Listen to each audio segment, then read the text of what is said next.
Dans cette partie, on va mettre en place le système de sécurité de notre application. On va créer 4 types d'utilisateurs. Les users, des personnes préinscrites en ligne. Les membres, qui pourront plus tard emprunter des livres. Les admins, qui auront accès au back-office. Et enfin, les super-admins, qui auront les droits des admins et en plus géreront les admins et les parties critiques de notre application. Symfony nous facilite énormément la tâche avec son composant Security et ses commandes Make.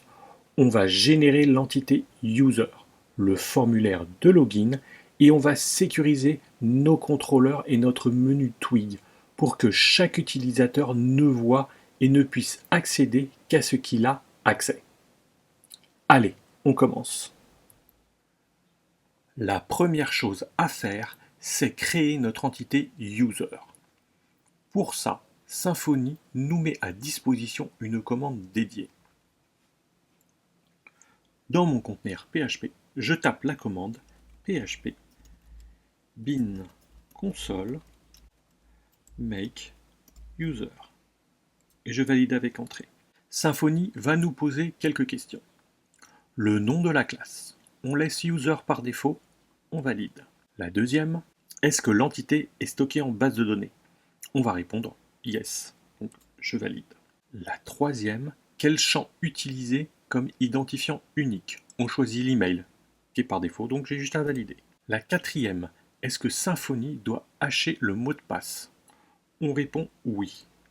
Symfony génère 2 fichiers, l'entité user dans src entity et son repository dans src repository. Et il modifie le fichier de configuration security.yml. Jetons un petit coup d'œil en premier à notre entité user.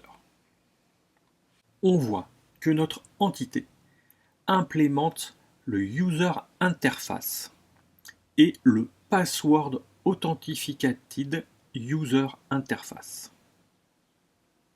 Ce sont des interfaces Symfony qui permettent aux composants sécurité de reconnaître notre classe comme un utilisateur. On a aussi la propriété roles qui a été créée, qui est un tableau qui contiendra les rôles de notre utilisateur, admin, membre, etc. On y reviendra plus tard. Jetons aussi un petit coup d'œil à notre fichier security.yml.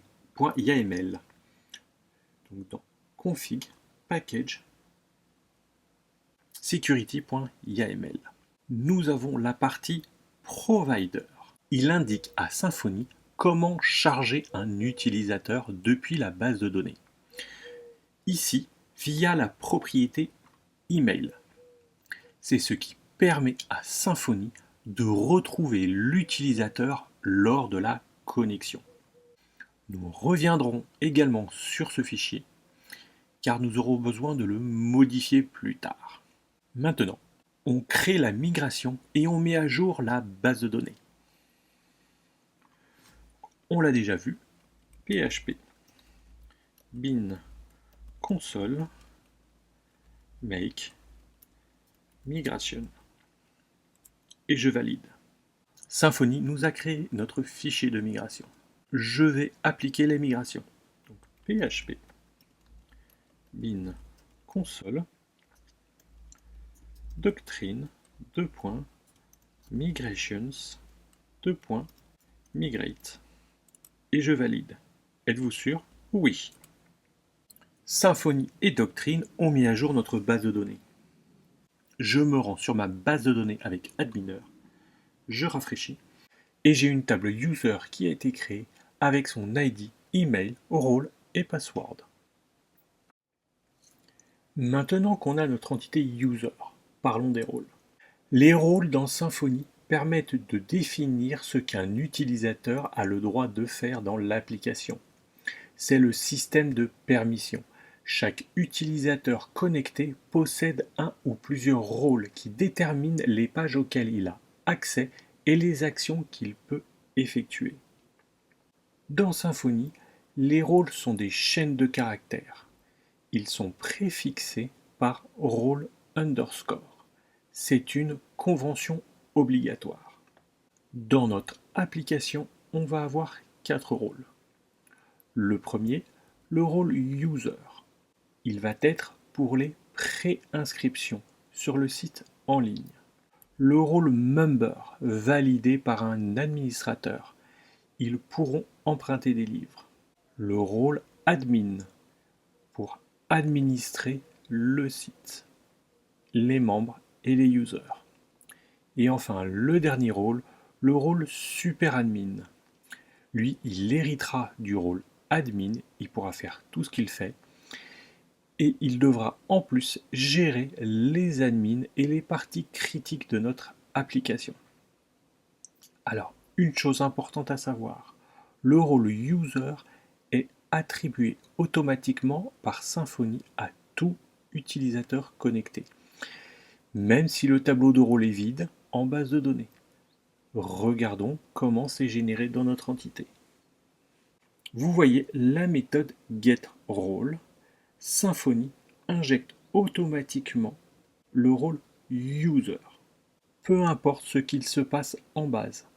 C'est pour ça que tout utilisateur connecté a au minimum le rôle user.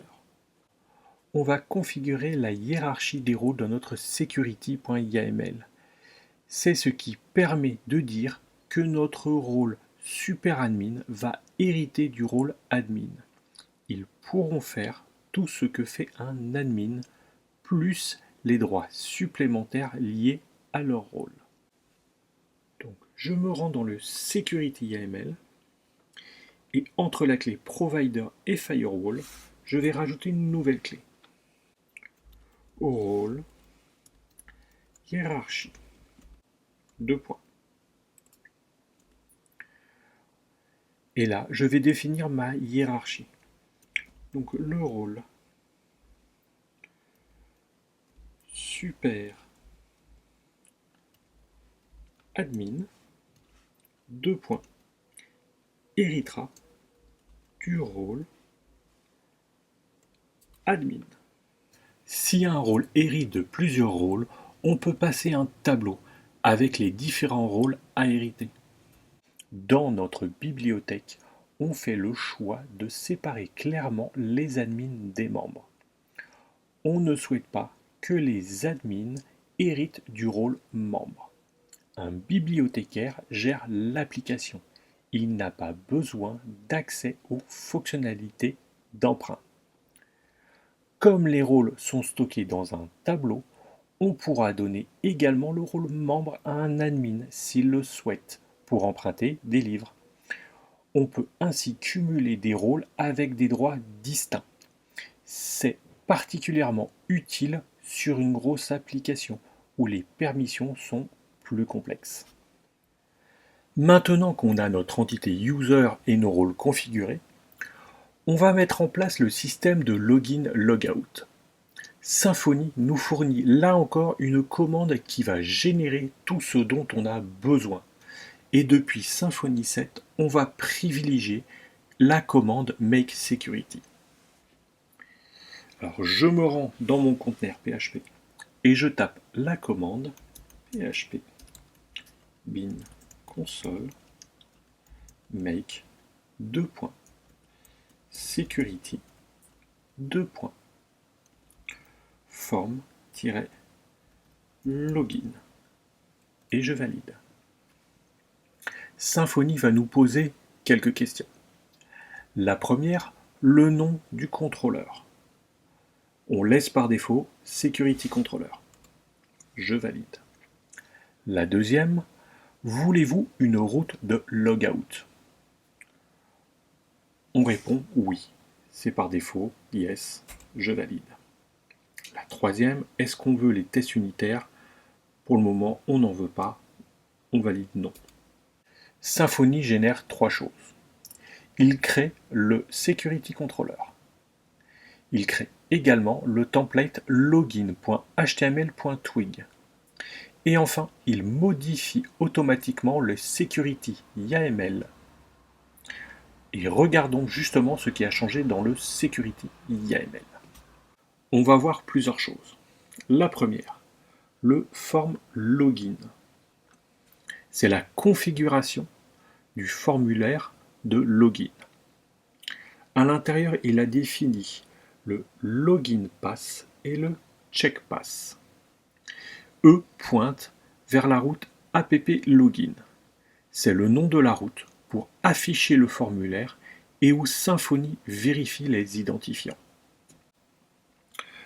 Nous avons le enable _ CSRF à true.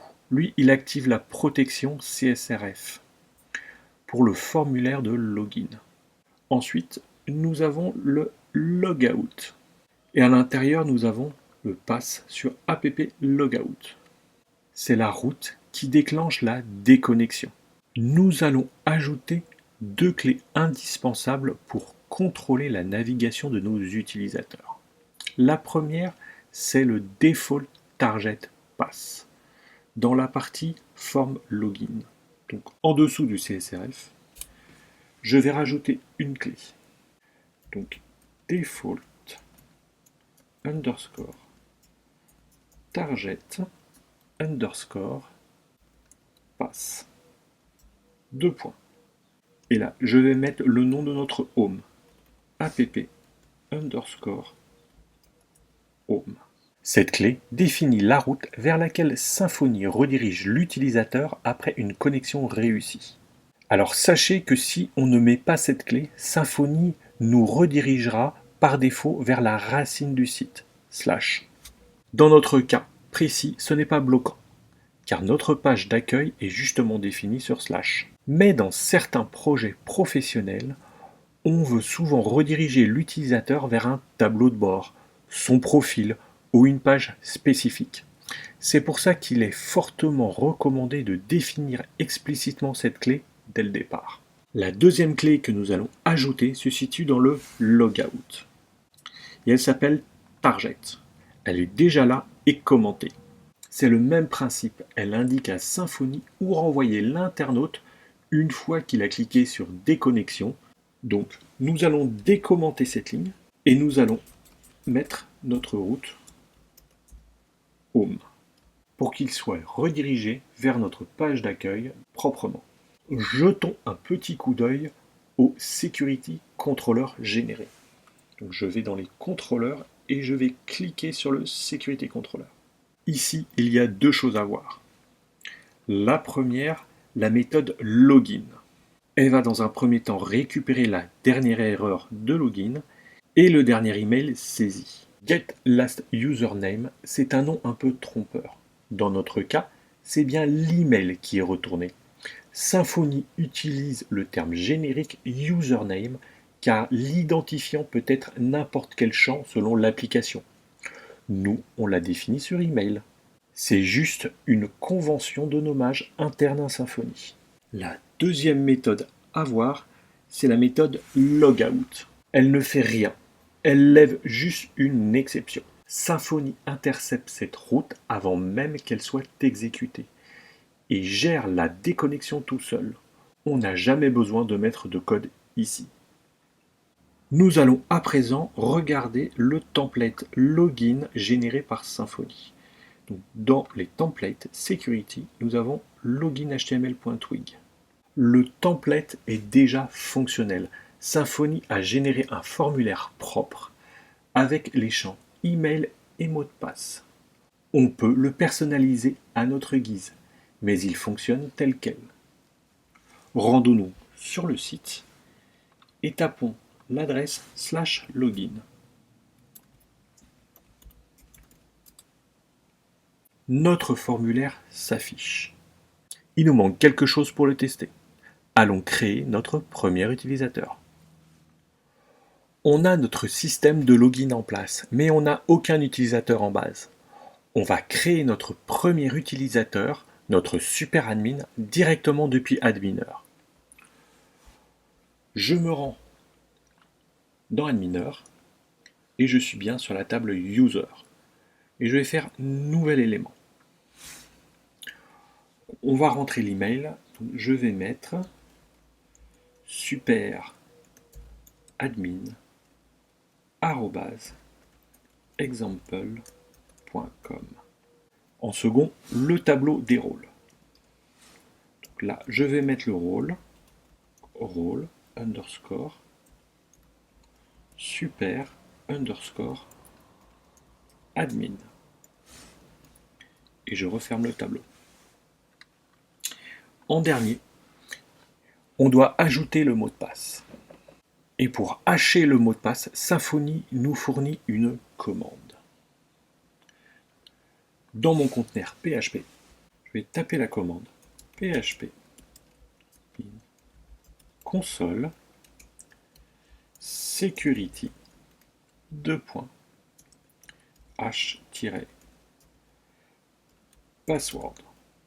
et je valide. Il nous demande le mot de passe à hacher. Je vais choisir un mot de passe très simple, 1, 2, 3, super admin.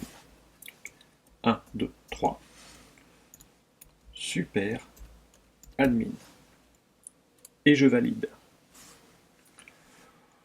Il nous a généré le hash du password. J'ai juste à le copier, comme ceci, et je vais le coller. Alors attention aux espaces en fin, ça peut créer des soucis.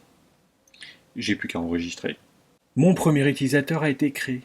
J'ai plus qu'à le tester dans notre formulaire de login. Je me rends sur notre site à l'URL du login. Si je regarde en bas, on voit que je ne suis pas authentifié. L'email, c'est superadmin@example.com. Le password 1, 2, 3, super admin. Et je valide. Je suis redirigé vers la page d'accueil. Et en bas, on est bien authentifié en tant que super admin. Et on a bien le rôle super admin. Plus le rôle user qui est attribué automatiquement. Et on hérite bien du rôle admin. Donc on va avoir tous les droits également d'un admin. Dans cette partie, on a également la route logout qu'on peut tester. Ici, je clique. Je suis redirigé vers la page d'accueil et je ne suis plus authentifié. Notre formulaire de login fonctionne. Maintenant que notre système de connexion est prêt, on va modifier notre menu de navigation dans Twig. L'objectif, c'est d'avoir un affichage dynamique. Si le visiteur n'est pas connecté, on veut lui afficher le bouton Connexion. S'il est connecté, le bouton Déconnexion. S'il est administrateur, les liens pour l'administration. Pareil pour les membres et les users. Tout ça se gère simplement avec des conditions. On va ouvrir notre fichier navbar. Navbar html.twig. Alors, avant, on va rajouter une petite chose. C'est notre lien biblio. On va lui mettre la route home. Donc, passe app underscore home. Ça nous permettra de retourner sur la page d'accueil quand on va cliquer dessus. Plus bas, dans le menu déroulant, on va rajouter un if pour la connexion et la déconnexion.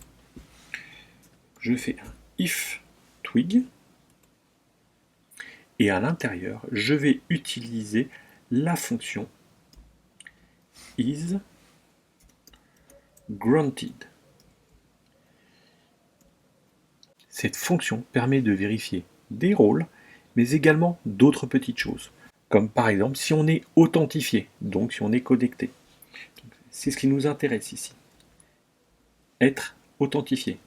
Is authenticated. À l'intérieur du if, je vais y mettre le bouton de déconnexion. Car si je suis authentifié, connecté, le bouton que je veux afficher, c'est la déconnexion. Et pour l'inverse, on va mettre un else. Tout simplement. on va y mettre le bouton de connexion. On rajoute le pass avec la fonction pass app underscore logout pour la déconnexion.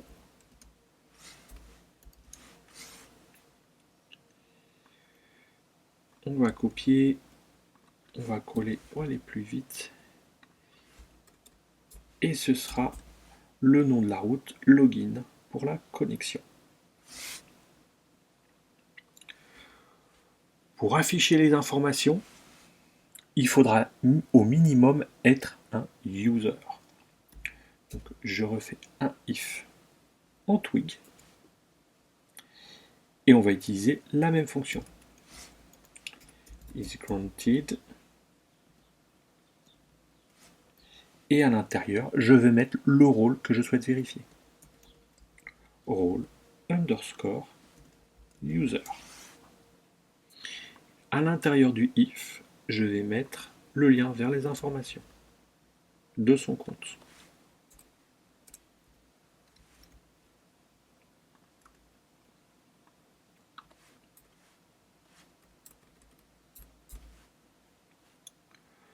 On fait la même chose pour les emprunts. Là, seuls les membres pourront y avoir accès. Je rajoute le if.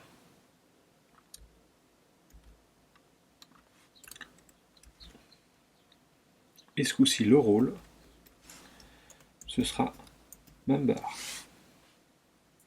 Enfin, pour terminer, nous avons l'admin. On rajoute le if pour vérifier le rôle de l'admin. Et on met le rôle admin. On fait propre, on sauvegarde. Je me rends dans le navigateur et maintenant nous allons tester. Alors, je rafraîchis, j'ouvre le menu. Comme je ne suis pas connecté, je n'ai que le bouton connexion. Je clique sur connexion. J'arrive bien sur la page login. Il ne nous reste plus qu'à nous connecter. superadmin@example.com. Le mot de passe 1, 2, 3, superadmin. Et je valide. Je suis bien connecté en tant que superadmin. J'ouvre le menu. J'ai bien le bouton déconnexion. Je peux voir mes informations, car par défaut je suis un user, comme on l'a déjà vu précédemment. Et j'ai bien accès à la partie admin, car le rôle superadmin me donne accès par héritage à tout ce que peut faire un admin. Ça fonctionne. On veut pouvoir également tester le rôle membre. Alors déjà je vais me déconnecter pour vérifier que ça marche. Super. Je me rends dans la base de données et je vais modifier mon utilisateur, le superadmin. Dans les rôles, je vais lui rajouter le rôle membre. Et j'enregistre. Je retourne sur le site. Je vais sur la page de login.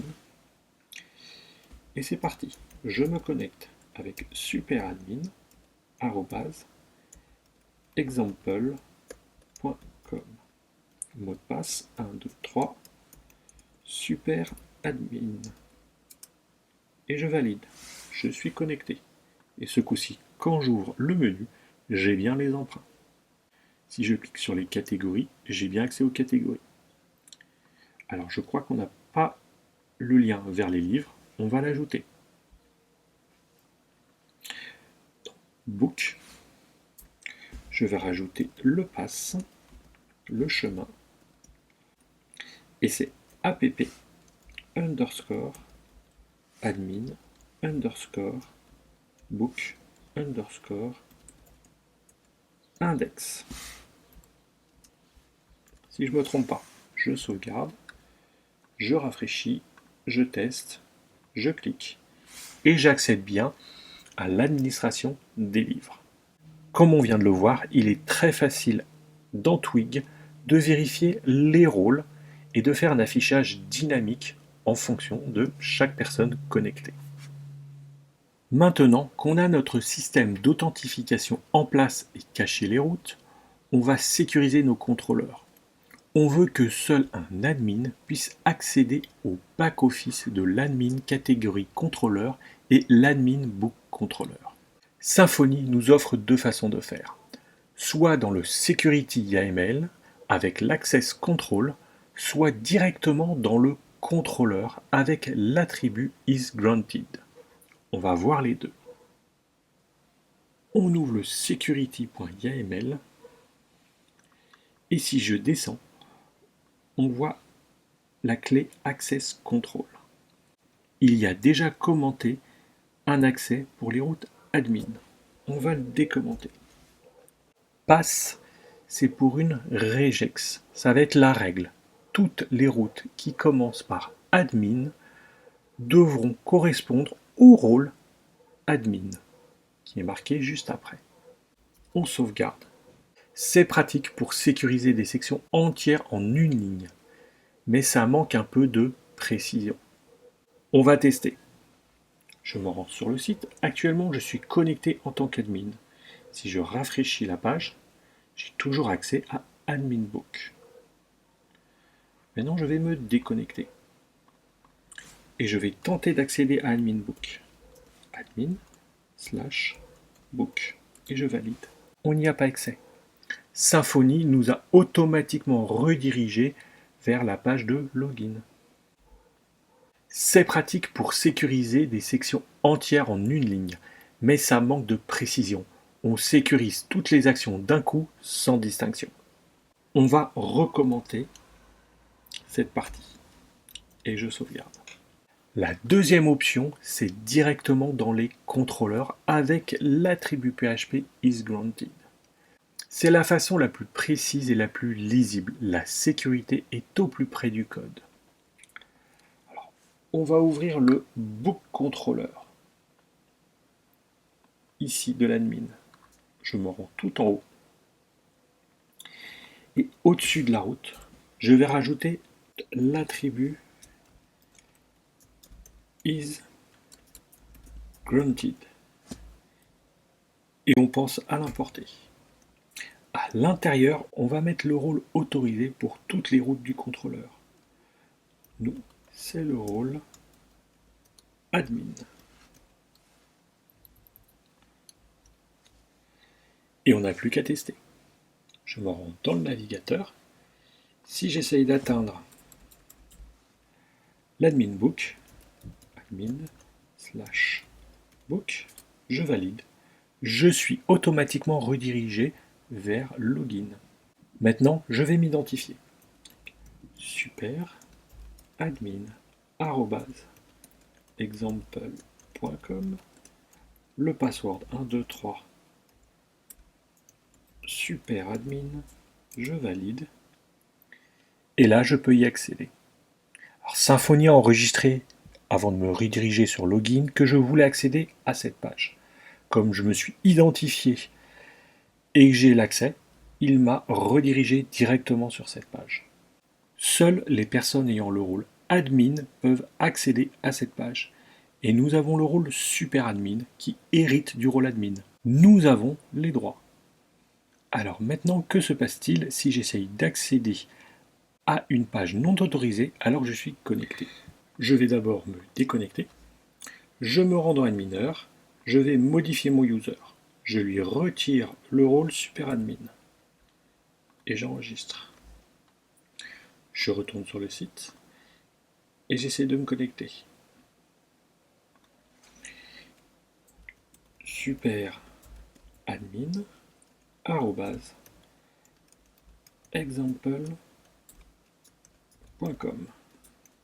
1, 2, 3 super admin et je valide. Je ne vois pas la route, donc je vais la taper à la main. admin/book. On arrive sur une page 403. Alors ne vous inquiétez pas, en production L'erreur 403 s'affiche sur une page générique sobre. Pas d'informations techniques exposées. On retourne sur la page de login. On en profite. On va remettre le rôle superadmin à notre superadmin. Donc, rôle underscore super admin. On enregistre. On se connecte. 1, 2, 3. Super admin. Et on est de nouveau connecté et on peut accéder à la partie admin des livres. Il ne reste plus qu'à faire la même chose pour le contrôleur catégorie. Je remonte en haut. Je rajoute l'attribut isGranted et je lui mets le rôle d'admin. On n'oublie pas son import. Je sauvegarde. Je me rends sur le site, j'essaie d'accéder aux catégories et je peux y accéder. Toutes les routes à l'intérieur du contrôleur sont protégées. Seul quelqu'un qui a le rôle admin peut y accéder. On peut également sécuriser qu'une seule route à l'intérieur de notre contrôleur. Si je coupe le isGranted pour le mettre au-dessus de ma route index, comme ceci, seule la route index sera sécurisée. Les autres routes à l'intérieur du contrôleur ne le seront pas. Ça, c'est plus pour affiner encore plus les rôles, mais la plupart du temps, on le mettra au-dessus du contrôleur. On revient en arrière. Dans notre cas, on utilise isGranted directement dans le contrôleur. C'est plus maintenable. La sécurité est visible au même endroit que le code. Access Control dans Security YAML, on le réserve pour des règles globales sur des sections entières. Dans de grosses applications avec des rôles complexes, on utilisera les deux. Access Control comme rempart global sur les sections entières et isGranted pour affiner les permissions action par action. Notre système de sécurité est en place. On peut s'authentifier. Les rôles sont configurés, les contrôleurs sont sécurisés et le menu s'adapte selon l'utilisateur connecté. Dans les prochaines vidéos, on verra la gestion des membres et le formulaire d'inscription.